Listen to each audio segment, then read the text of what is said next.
এখন সিজনটা এতটাই খারাপ যে সবারই জ্বর হচ্ছে, ঠান্ডা হচ্ছে।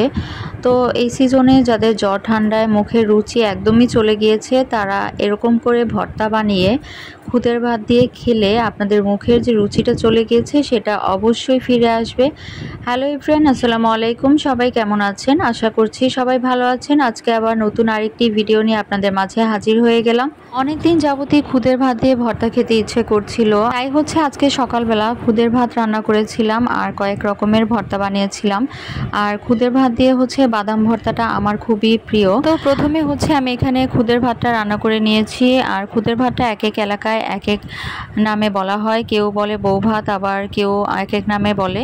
তো আমাদের এলাকায় হচ্ছে খুদের ভাত বলে, আবার হচ্ছে বউ ভাতও বলে। তো যাই হোক, এখানে হচ্ছে আমি ভর্তা বানানোর জন্য প্রথমে হচ্ছে আমি শুকনা মরিচ লবণ দিয়ে বেটে নিচ্ছি।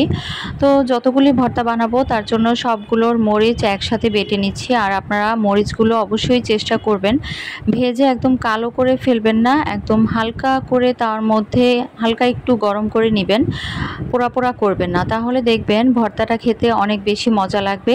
আর এখানে হচ্ছে আমি তাই করেছি, দেখেন কত সুন্দর লাল হয়েছে মরিচ ভর্তাটা।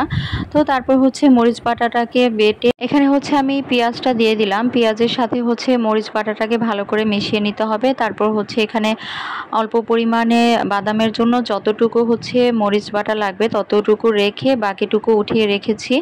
তো তারপর হচ্ছে ভাজা বাদামগুলো দিয়ে দিলাম। ভাজা বাদামগুলো দিয়ে হচ্ছে ভালো করে এটা মরিচ বাটার সাথে মিশিয়ে নিতে হবে। তো এখানে হচ্ছে আপনি লবণটা একটু দেখে নেবেন, যদি লাগে তো দিবেন, না লাগলে তো নাই। আমার এখানে পারফেক্ট হয়েছিল। মরিচের সাথে যে লবণটা দিয়েছিলাম ওটা দিয়ে হচ্ছে প্রতিটা ভর্তাই হচ্ছে লবণ ঠিকমতো হয়ে গিয়েছিল। তো যাই হোক, এখানে হচ্ছে বাদামটা ভালো করে বেটে নিলাম। ভর্তাটা দেখতে অনেক বেশি সুন্দর হয়েছিল, তার চেয়ে বেশি হচ্ছে খেতেও মজা হয়েছিল। তো এই তো হয়ে গেল আমার বাদাম ভর্তাটা।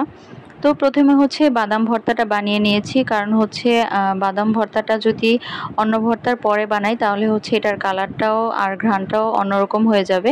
তো তারপর হচ্ছে আমি এখানে শুটকি ভর্তাটা বানিয়ে নিচ্ছিলাম। তো শুটকি ভর্তাটা বানানোর জন্য হচ্ছে প্রথমে অল্প পরিমাণে শুটকি দিয়ে দিয়েছি, তারপর হচ্ছে রসুন আর পেঁয়াজটা তো হচ্ছে মরিচের সাথে মরিচ বাটার সাথেই বাটা আছে, আর এখানে হচ্ছে ধনিয়া পাতা দিয়ে দিয়েছি। তো আপনারা চেষ্টা করবেন যে প্রথমে বাদাম ভর্তাটা বানাবেন, তারপর হচ্ছে অন্যান্য ভর্তাগুলি বানানোর চেষ্টা করবেন। তো এখানে হচ্ছে আমার শুটকির ভর্তাটা অল্প করেই বানিয়েছিলাম, কারণ হচ্ছে শুটকির ভর্তা আর কালো জিরা ভর্তা ওগুলোর থেকে হচ্ছে বাদাম ভর্তাটা সবারই পছন্দের।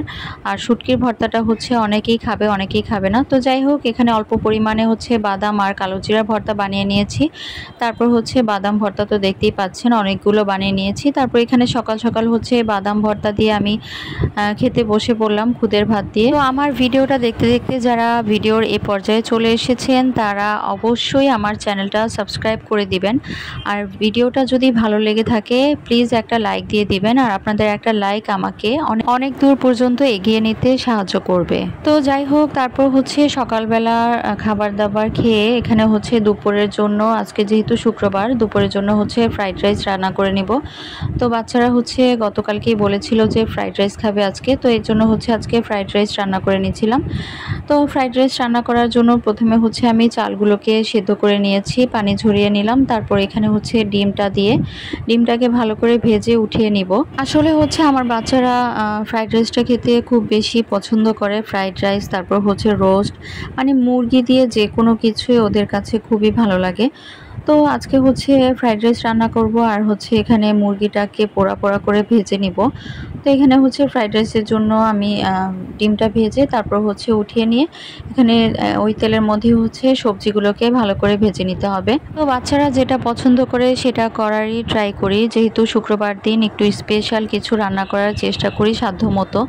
আসলে আমাদের মধ্যবিত্ত পরিবারে হচ্ছে আমাদের সব কিছুই চিন্তা ভাবনা করে তারপর হচ্ছে সংসারটাকে চালাতে হয়, সব দিক দিয়েই চিন্তা করতে হয়, বাচ্চাদের পছন্দের দিকেও চিন্তা করতে হয়, আবার হচ্ছে টাকা পয়সার দিকেও আমাদের চিন্তা করে ব্যালেন্স করে চলতে হয়। তো ফ্রাইড রাইসটা হচ্ছে শীতকালে অনেক সবজি টবজি থাকে, তখন সবজির দামও কম থাকে।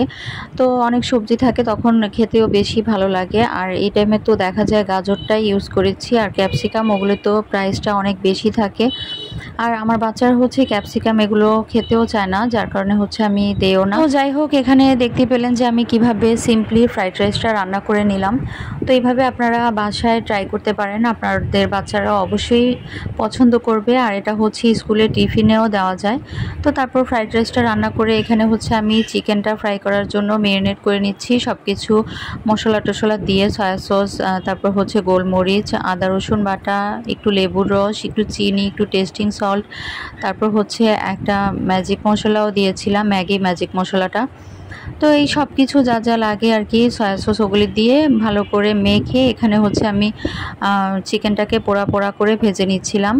তো চিকেনটা পোড়া পোড়া করে ভেজে নেওয়ার জন্য চুলার আঁচটা হচ্ছে মিডিয়াম রেখে আপনারা হচ্ছে এরকম করে পোড়া পোড়া করে ভেজে নেবেন, দেখবেন যে খেতে অনেক বেশি ভালো লাগবে। তো এই তো হয়ে গেল আমার ফ্রাইড রাইস আর চিকেন ফ্রাই। তারপর হচ্ছে দুপুরের খাবার দাবার খেয়ে বিকালবেলা একটু নাস্তা বানিয়ে নিয়েছিলাম। তো যাই হোক, আজকের ভিডিওটা কেমন লাগলো অবশ্যই কমেন্টস করে জানাবেন। আর ভিডিওটা যদি ভালো লেগে থাকে প্লিজ একটা লাইক দিয়ে দিবেন। প্লিজ চ্যানেলটা পারলে একটু দয়া করে সাবস্ক্রাইব করে দিবেন, আর সাবস্ক্রাইব করে দিয়ে পাশে থাকা বেল আইকনটা চাপ দিয়ে দিবেন, যাতে করে আমার ভিডিওটা ছাড়া মাত্র আপনাদের কাছে নোটিফিকেশন চলে যায়, আপনারা সময় করে দেখে নিতে পারেন। সবাই ভালো থাকবেন, সুস্থ থাকবেন। আল্লাহ হাফেজ, আসসালামু আলাইকুম।